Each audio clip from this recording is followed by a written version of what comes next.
Hey everybody, Bob again. We're going to be talking about one of my favorite image comics when it came out, the Maxx. It's not a comic at the time that I completed, and also, as I've stated before, there was a time when I lost all of my comics, so I kind of gave up on collecting them because it was a bit heartbreaking. So I let go of that.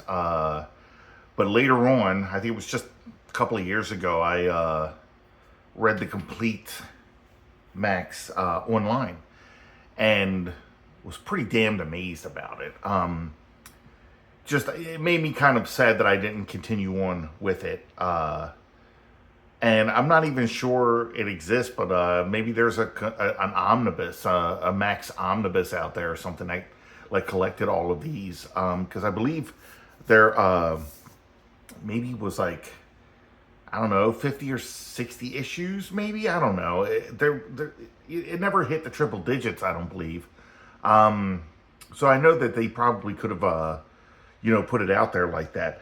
But this is the Maxx #3 by Sam Keith. Okay, awesome cover here. And what's kind of cool is we get another awesome cover for the Maxx #4 right on the back, giving us a preview of that. I love the splashed paint from the claws going up the arms and everything. Like the whole figure of the Maxx is pretty fucking cool.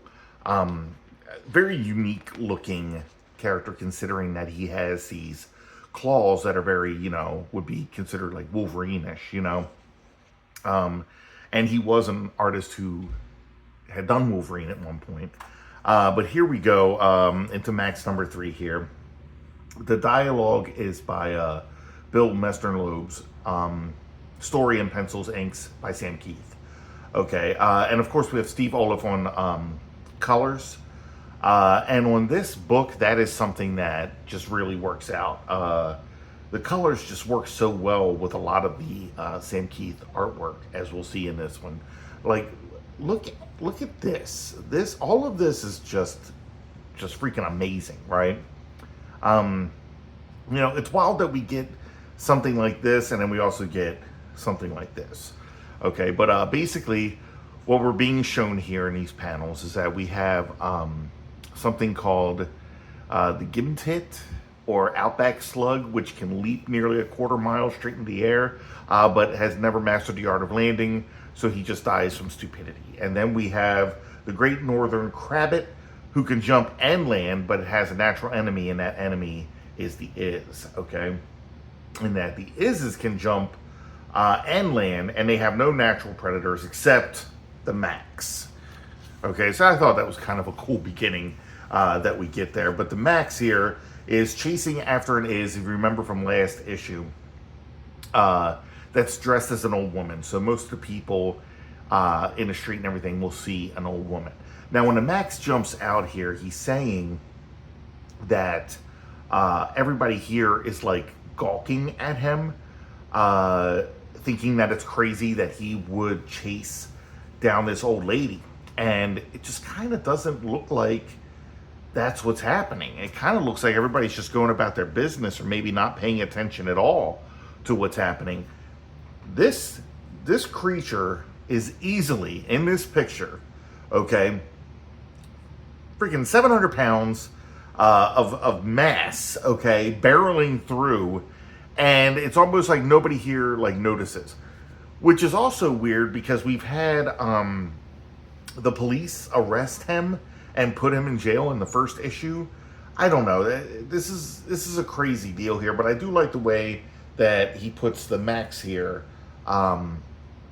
in part of the border. Okay, Sam Keith is just awesome with his border layout, and I don't even know if it's a plan. I think he just draws and then maybe tries to separate it in some way, and it's kind of wild. But the Maxx is chasing the Is, and he's like, I've got to remember, I've got to remember what I'm doing, because it's important that I chase this thing down, because I can find Mr. Gone, who is an evil sorcerer who is also a serial rapist and murderer, okay? And he's trying to keep that in his head when he flashes back to the Outback again. And he's like, crap, it happened again. I just need to remember, I need to keep in my mind that I'm in this city and that I'm chasing this is. And then, as he's reminding himself of that, suddenly he's just like, I wonder why I'm chasing this is. The memory has completely gone. And he's like, well, I probably had a good reason. So he just continues on doing it. But the memory of why is like wiped out. Okay. But here's what I'm talking about when I'm talking about Steve Olive's coloring on Sam Keith's artwork. This is insanely awesome. The whole picture is wild. From the coloring, the hair, he took the blacks out of this to add more to it. The sky, the shade of sky. Can I also just say, this wasn't done on the standard glossy paper that Image was doing at the time. This is on a higher quality newsprint. So I feel like the color just reacts differently on this paper. And that's why you get something that looks like this from the Maxx that didn't look like this in the other books, right? The only other Image book when I was going through it that felt like that were the 1963 comics, which I think were more trying to emulate a 1963 comic. So they were done on newsprint and not the glossy paper that Image was doing. But he's, still chasing this is, and as he's going through this grass, he's saying, why do I feel as though instead of grass, I'm forcing myself through hordes of people? And that's because we know that in the real world, that's exactly what's happening. And then also he sees this sky whale here, but we're seeing little slivers of reality coming through. And we can see that the sky whale's actually a blimp. And then as he's chasing again, boom, he's back into, I guess, the reality, the real world. I think this comic kind of also tells us that this is the reality and not the other, which is a perfectly plausible thing here when you're looking at, this creature. But this is the Susadon, which fell into a trap and got killed. And I think it's kind of funny because it says it's a spotted Susadon. And to me, it kind of resembles some weird Dr. Seuss type of creature. So I think like that was a play on that. But he starts hearing, as he's chasing this is and he dodges that trap, he starts hearing this loud rumble. And he realizes that now he's about to face down an is stampede, which is what we see here. And, he's being bitten and, attacked and chewed and everything by these is, which we've seen happen before. And he's saying that the world is, starting to fade and change again. And he's got to stay aware so that he's able to take care of these things. And we get this I think this is an insanely badass picture here. I love the pose of the Maxx. He's ripping through this net that they were like trying to throw on him. He's killing these ises. That's what all of this is. And he literally says, they're all dead. All of them. I have killed them all. And then another huge stampede comes in, and there you go. Okay. Now they're chasing him. He decides to run. And again, he's, as he's running, he's, there's something about the leopard queen going through his head. He can't, really place it. And he's about to fall into this trap, which happens. He gets caught in this net, okay?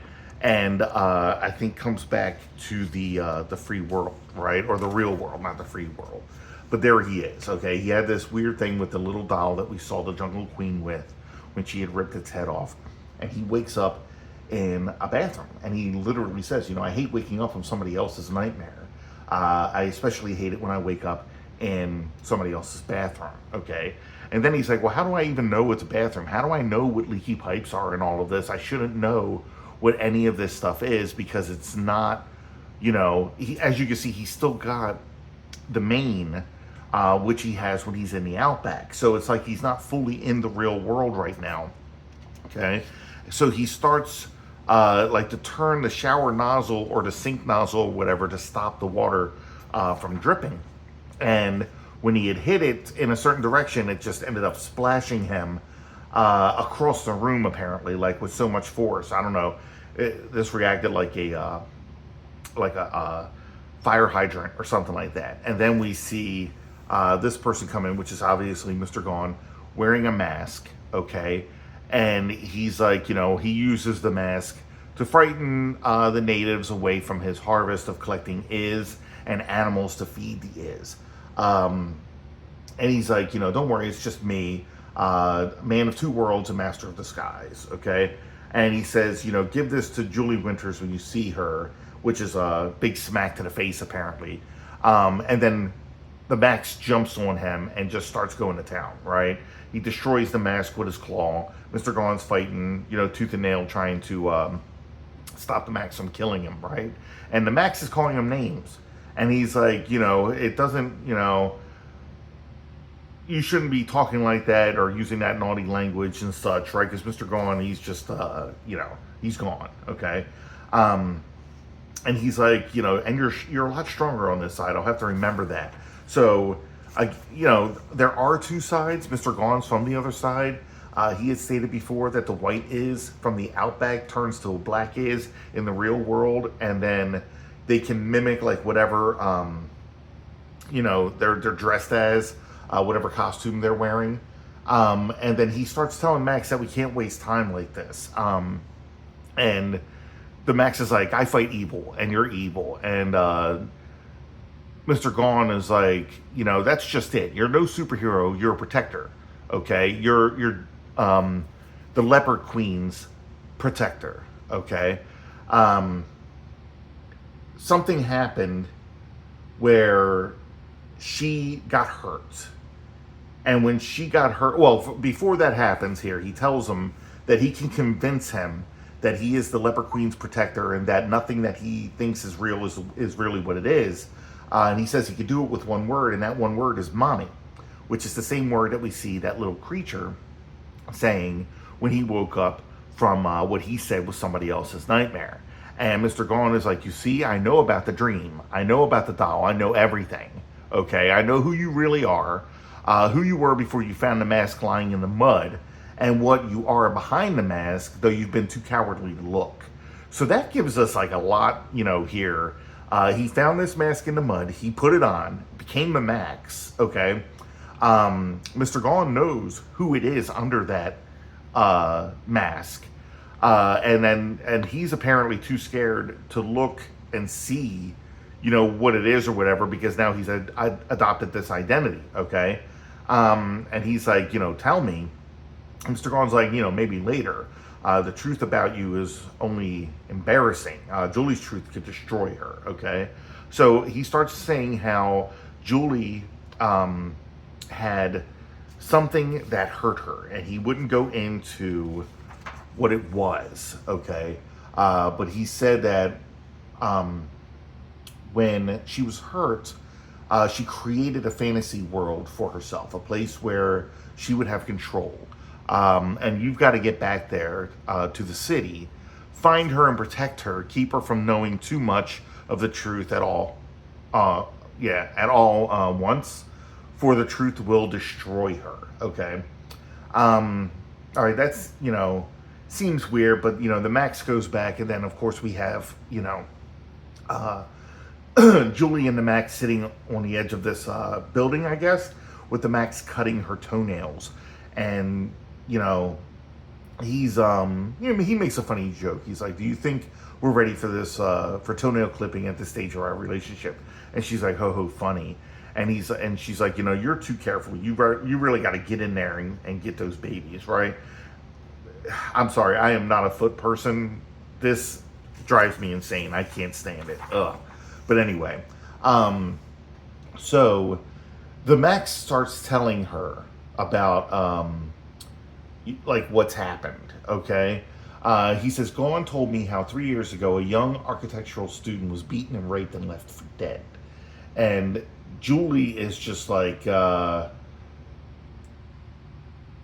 okay, so that's going through the Maxx's head, but the Maxx is also kind of bringing in like what was said, but he's not, bringing in like the full truth of it because Mr. Braun said, not to or whatever.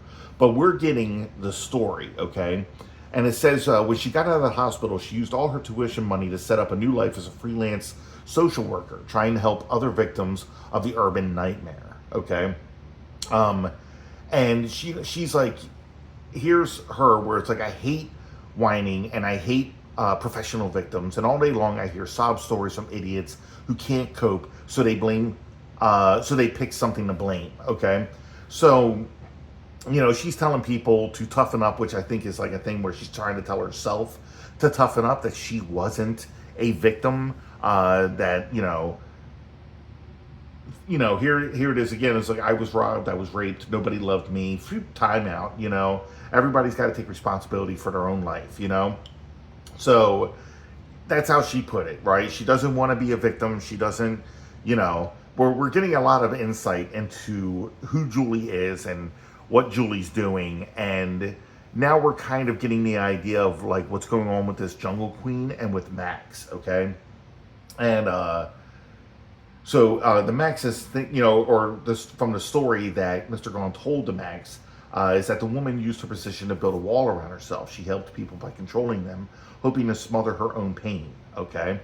So there we go. So we're getting like the story where we're finding out, what's going on and what's happening. So it's weird because it's probably because Julie, like, created this fantasy world away from reality to escape the reality of what happened. But apparently that world became a reality itself. So basically, she tells the Maxx that she's going to be just fine. Even though, we're seeing that wall that she built around herself, that she's guarded. She's not going to let out her true feelings about it. And we can see that with some angry stuff that she puts out, like, save the liberal feminist garbage for someone who cares, okay? It's somebody else's guilt for once. You get to have your own anger and blah, blah, blah. Things like that. So we're getting, the picture here, right? And again, like I had stated before, this was, in my opinion, Image Comics' darkest comic. Even like something can only be as dark as it is light, right? So like in order to go as dark as possible, you have to have moments like this where it's like a cute, touching moment here that you don't really see. Like, how many times are you going to see something like this with the relationship between a superhero and, their friend, girlfriend, whatever. Or, the situations that take place with, the is and everything, where these are like comical little creatures or whatever. So again, you only get as dark as you do, light. So you have to have this light in there, which I think makes this book even darker. Okay, so yeah, it's a masterpiece, right? I really did love it. I know it got, pretty good acclaim, critical acclaim and everything, but I don't feel that a lot of people still talk about it to this day. So I don't know. In a couple videos ago, I did Youngblood #4 when I was talking about the Youngblood Bloodshot thing, which then turned into Deathmate. And this, I think, was the picture that he originally drawn. Or I don't know. It's one of those, because the other one, looks weird. But, we got Shaft with this ponytail again that he never had before. And that was like before I don't know. But anyway, there's the cover for Deathmate Red, or the promo for Deathmate Red, which was literally the downfall of Valiant Comics. And then we have some fan art and such. I was also an idiot again and did not buy Shaman's Tears. I should have. When I was a kid, and the random comics that my mother would pick up from places or whatever for us to read, we got issues of The Warlord, okay? And I remember reading The Warlord, but I had no idea what The Warlord was because I was a kid and I only had like maybe 2 issues most of that comic. So I didn't know that he came from like the real world and that he was living in this place called Scartaris, which was like under the Earth's crust or like inside the core of the Earth or anything like that. But the book was really good. I enjoyed it, and plus the artwork was insane, right? So when I saw this again, it was I looked at it and I'm like, okay, this looks more like the older type of comic that I wasn't attracted to at that time. I wanted, again, the flashier Image comics or whatever. So, like an idiot, I missed out on it. But I do have down here, because I'm going to be going through it, I've got